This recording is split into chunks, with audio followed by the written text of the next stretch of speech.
É por isso que eu disse que o homem comum é mais inteligente do que as pessoas, porque ele aceita a pressão.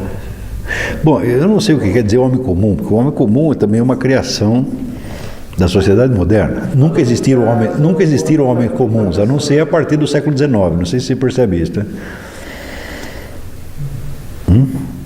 Que não é um pensador por ofício, né? O sujeito se dedica Mas olha, só a partir do momento que existiram pensadores por ofícios, isto é, a profissão universitária consolidada, etc., é que pode haver outras pessoas que não são isto.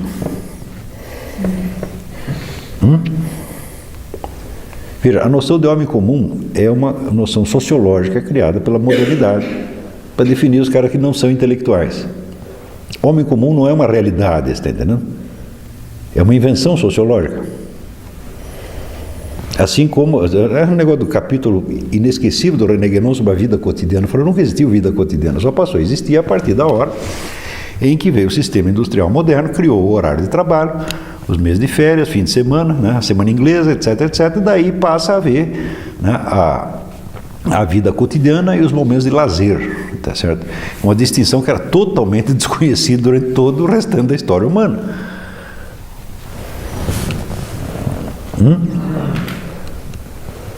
Então, essas ideias que são criadas a partir de um certo momento para expressar a autocompreensão que uma sociedade tem de si mesma, elas devem ser examinadas como discurso do agente, não como conceitos científicos.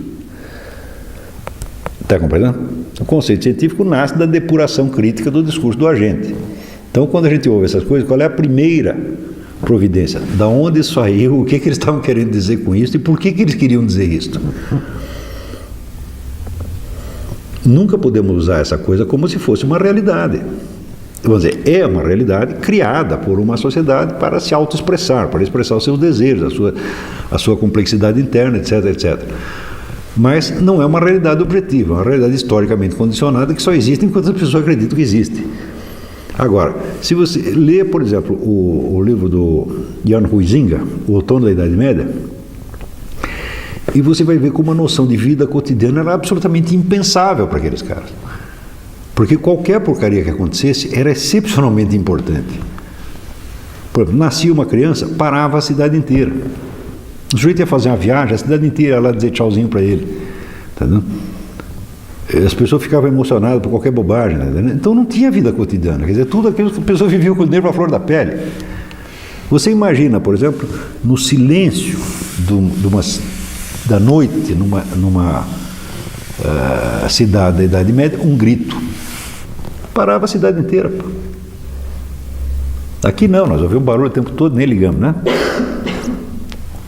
Está entendendo? Então, essa noção de vida cotidiana, quer dizer, aqui tem uma vida cinzenta que acontece tudo igual. De repente, interrompe que a gente vai, né?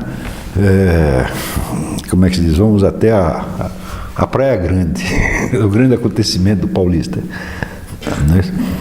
É absolutamente miserável, mas é o exemplo que me ocorreu no momento.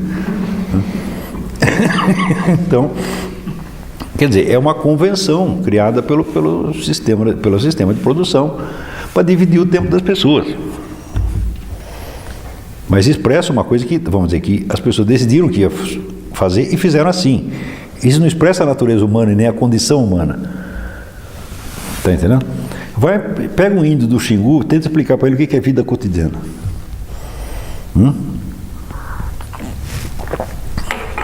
Ou o que é trabalho, o que é lazer. Não sabe essa diferença. É absolutamente intraduzível nos termos dele.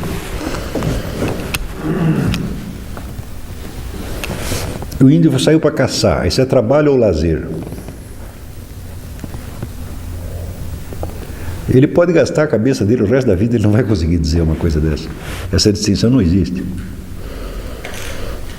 Então, vamos dizer, essas criações sociológicas são sempre discursos de agente e devem ser encarados como tal. Quando as pessoas falam, por exemplo, ciência e fé, eu digo, isso aí são realidades sociológicas, meu filho.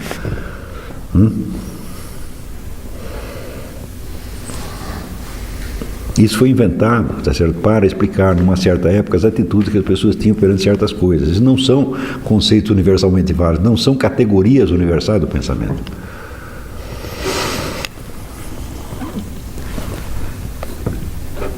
Basta você comparar até o significado intencional das palavras, tá certo? Ciência e fé, e você vê que elas não se colocam no mesmo plano.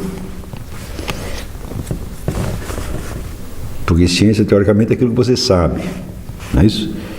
E fé é aquilo que você acredita. Eu digo, e naquilo que você sabe, você não acredita? E daquilo que você acredita, você não sabe nada?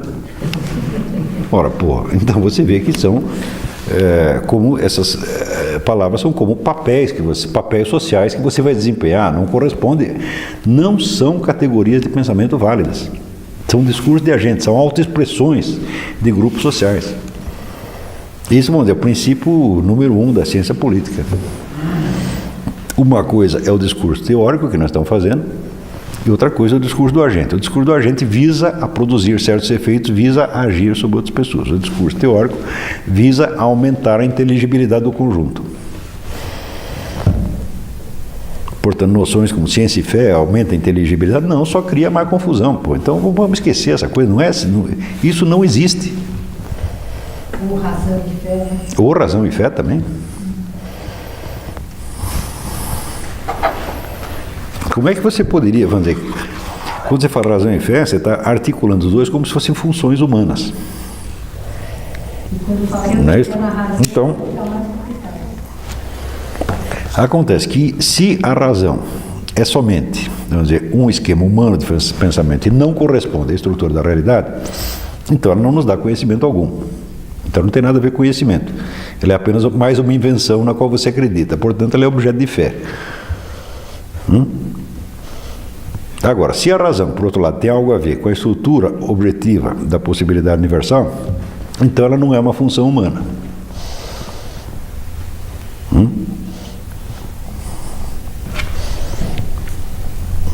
Então, se ela não é uma função humana, uma função da psique humana, então ela não vai poder ser comparada com uma outra coisa, como a crença, por exemplo, que seria uma função da psique humana. Em suma, esse debate está todo mal arrumado, isso é tudo uma confusão, isso é tudo blá blá blá, tá? Isso só serve para manter a indústria livreira, a indústria de comunicação, programa de televisão, dar emprego para vagabundo, só serve para isso. Não tem nada a ver com o mundo do conhecimento mesmo, né?